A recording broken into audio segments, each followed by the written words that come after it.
तमाम पैनल के साथ आना चाहूँगी। सुरेश जी, आपके पास आना चाहूँगी। कुछ ऐसे मसले हैं जिसे बहुत पहले सुदर्शन न्यूज़ ने उठाया था और इस मसले पर लेकर चर्चा भी हुई थी और आज वो बातें साबित होती हुई नजर आ रही हैं। हाँ, तो क्लिप है पीसीआर में, तो मैं चलाने के लिए कहूँगा कि जो हमने 2009 में कहा था, मतलब आज कितने साल हो गए?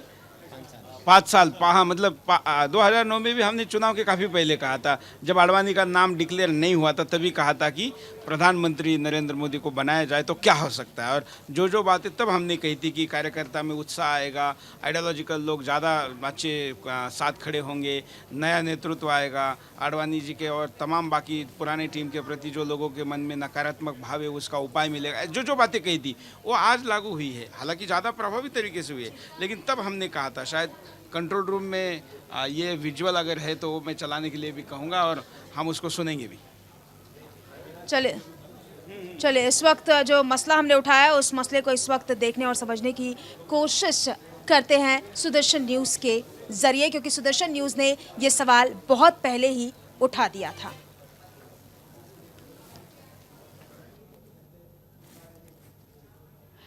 जी बिल्कुल प्रियंका, 5 साल पहले की अगर हम बात करें तो हमारे विशेष कार्यक्रम बिंदास बोल में इस बात का जिक्र किया गया था, ये मुद्दा उठाया गया था, अगर नरेंद्र मोदी देश के प्रधानमंत्री बनेंगे तो देश क्या हो, कैसा होगा और उन्हें बनना चाहिए नहीं। तमाम दर्शकों ने कॉल करके अपनी राय रखी, अपने सुझाव रखे। आइए एक नजर डालते हैं। इस समय का ताजा इलेक्शन घोष वसुंधरा राजे के बेटे बीजेपी के दुष्यंत सिंह झालावाड़ से जीत गए हैं। नमस्कार, मैं हूं सुरेश चौहान की और आप देख रहे हैं बिंदास बोल।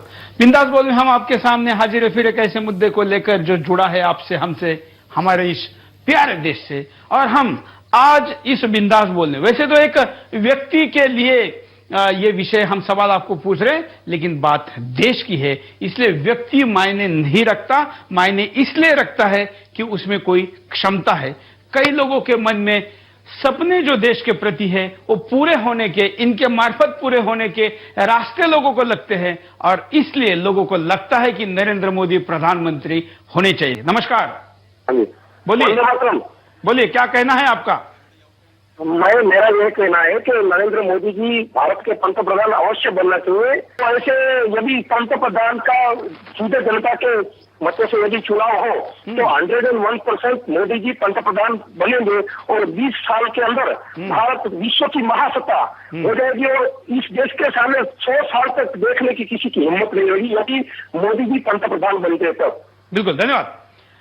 हमारे कॉलर कह रहे हैं कि मोदी प्रधानमंत्री बन सकते हैं, लेकिन दो अड़चने हैं। एक अड़चन तो सीधी लग रही है कि सीधे जनता से चुनाव होता है तो मोदी की पॉपुलैरिटी। तो आपने देखा हमारे विशेष कार्यक्रम बिंदास बोल में आज से लगभग 5 साल पहले ये मुद्दा उठाया गया कि देश का प्रधानमंत्री नरेंद्र मोदी को बनना चाहिए। इस पर तमाम दर्शकों ने, देशवासियों ने अपनी राय रखी, अपने सुझाव रखे और आज देश के प्रधानमंत्री नरेंद्र मोदी बनने जा रहे हैं। सीधा रुख करेंगे एक बार फिर से न्यूज रूम का। प्रियंका। तो धन्यवाद अनीता। सुरेश जी कुछ कहना चाहते हैं तमाम रिजल्ट्स को लेकर? हाँ, पुणे से एक दर्शक, पुणे वाला आपके लिए एक SMS आया है। ये दयावान नाम का हमारा कोई दर्शक है, मैं ऐसे अभी ट्वीट पे मेरे देख रहा था। उसने कहा कि शहजाद पुणे वाला तो हमेशा शिवसेना RSS के पीछे लगे रहते हैं और बोलते हैं कि हर चीज़ के पीछे RSS का हाथ है। आज के घटना के पीछे क्या कहेंगे? ये आपके लिए, वो तो के लिए पुणे से SMS है। ये तो मैं पहले ही कह रहा था कि मोदी जी के पीछे पूरा का पूरा RSS का हाथ है। उन्होंने ना केवल उनको पढ़ाया बढ़ाया है, उनके जीवन जो है पूरा संघ में, परिवार में वो बीता है और उनके कैंपेन में भी पूरा संघ ही तो सारे निर्णय करता था। ये तो बात आप भी जानते हो, तो आज भी संघ ही उनके पीछे है। मैं कहाँ ना बोल रहा हूँ। मतलब आप अच्छे दृष्टिकोण से संघ को देखते हैं? मैं संघ को उसी दृष्टिकोण से देखना चाहता हूँ जिस दृष्टिकोण से वो प्रस्तुत करना चाहते हैं। इस वक्त हमारे साथ कुछ खास लोग भी हैं। सतीजा जी हैं जो भी, बिल्कुल आपके पास जैन साहब आऊँगी मैं। सतीजा जी हैं जो कि कवि है। आज की जो सियासत की चाल चल रही है, जो सियासत का रिजल्ट निकल कर सामने आया है, देश का जो भविष्य बनता हुआ नजर आ रहा है, उस पर अपनी कविता के जरिए क्या प्रकट करना चाहेंगे, क्या व्यक्त करना चाहेंगे आप सतीजा जी? देखिए, मैं तो ये कहना चाहूँगा कि बीत गए अब दुख के बादल, बीत गए अब दुख के बादल, बीत गई अब सारी रैन, बीजेपी का शासन आया खुशहाली और लेकर चैन, खुशहाली और लेकर चैन।